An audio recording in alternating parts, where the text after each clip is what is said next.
Salut à toi chère équinote, bienvenue dans cette toute nouvelle vidéo de ma chaîne YouTube. Aujourd'hui on apprend comment détecter les zones de tension sur ton cheval. C'est parti, suis-moi.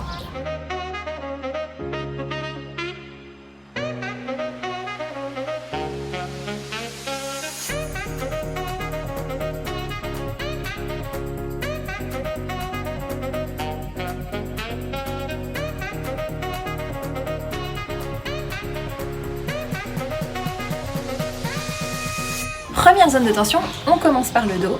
Ouais, on va détecter les zones de tension sur le dos de ton cheval, de la partie du garrot jusqu'au lombaire.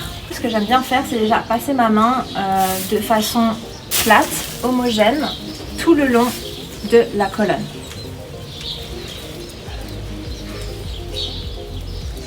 Deux fois, même une troisième fois pour voir comment réagit le cheval.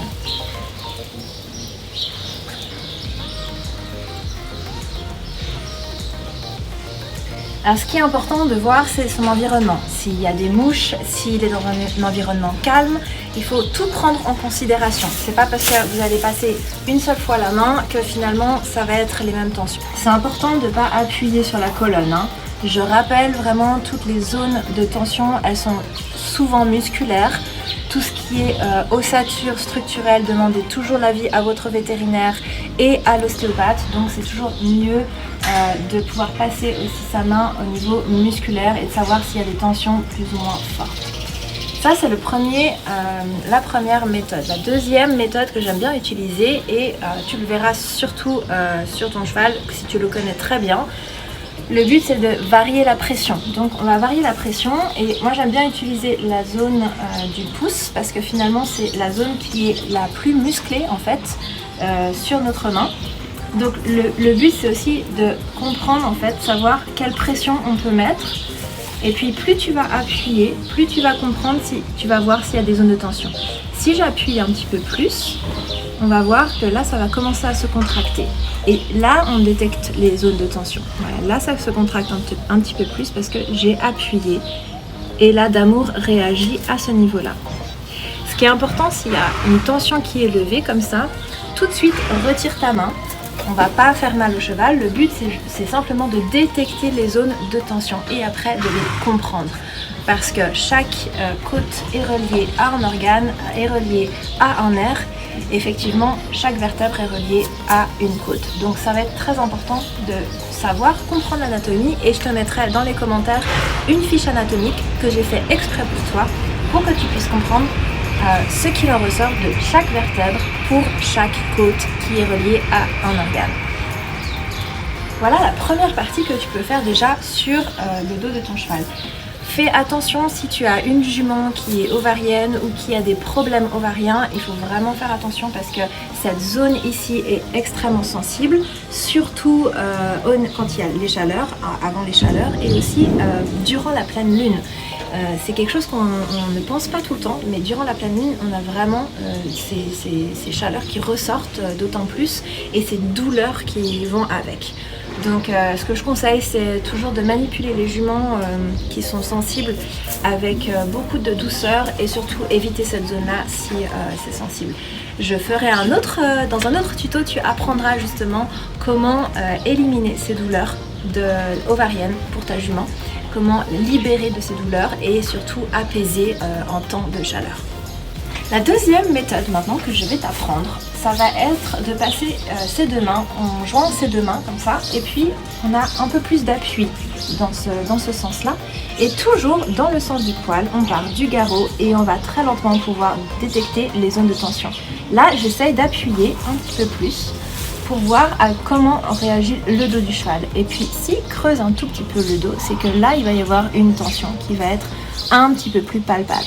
Ce qui n'est pas le cas pour Damour aujourd'hui parce qu'il est très musclé, il est très bien entretenu. Donc le but c'est de savoir sur quelle pression je vais pouvoir travailler et surtout sur quel organe est lié et savoir sur quelle zone je vais pouvoir travailler musculairement parlant. On prend l'autre côté cette fois. Si tu as remarqué souvent que ton cheval il peut être plus à l'aise d'un côté ou de l'autre, c'est toujours bien de vérifier ces zones de tension autant à droite qu'à gauche. Comme ça tu peux comparer et comprendre en fait s'il y a une déficience sur le côté droit ou sur le côté gauche. On va faire ça tout de suite avec Damour. Sur le côté droit de Damour, ça va être différent. Donc toujours, je reprends mes mains à plat, je continue du garrot jusqu'au lombaire.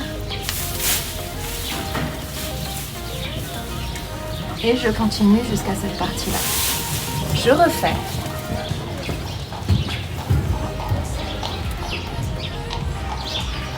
Et là, on voit qu'il y a une tension ici.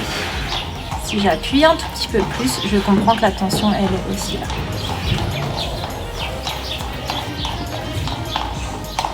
Je repasse une troisième fois. Et encore un petit peu plus vite.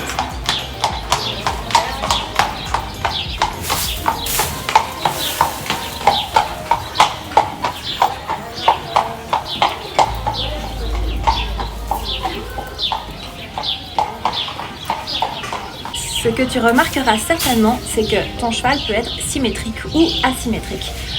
Tu peux trouver les mêmes zones de tension sur ton cheval à droite comme à gauche, ou alors différemment. Peut-être que ton cheval va être un petit peu plus sensible sur l'avant droit et puis un petit peu plus sensible sur le postérieur gauche, ce qui sera en diagonale. C'est aussi un effet de compensation. Donc l'idée, c'est aussi de connaître ces zones pour comprendre si ce sont des zones de tension primaire ou secondaire. On continue avec la deuxième technique sur Damour.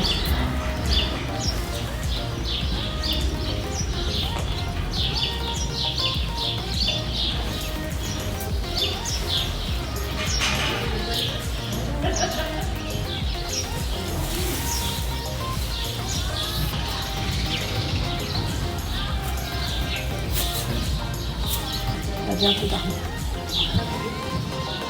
Si tu as aimé cette vidéo, n'hésite pas à la partager et laisse-moi en commentaire ce que tu en as pensé. Ton avis m'intéresse. N'hésite pas aussi à me dire quelles sont les zones de tension de ton cheval ou de ta jument. Justement, si tu as une jument qui est spécifiquement douloureuse et au niveau des ovaires, n'hésite pas à me le dire en commentaire. Je serai ravie de t'aider et ça pourra aider certainement aussi d'autres personnes. Aussi, abonne-toi. Si ce n'est pas déjà fait, tu peux t'abonner avec le petit bouton rouge en bas de la vidéo et active les notifications grâce à la cloche pour être toujours au courant de la dernière vidéo que je vais poster. Si tu as envie, mets-moi un like, moi ça me motive à te faire d'autres vidéos encore plus complètes que celles que je t'ai montrées aujourd'hui. Je te dis à bientôt, cher équinote, suis-moi sur les réseaux sociaux, à très vite.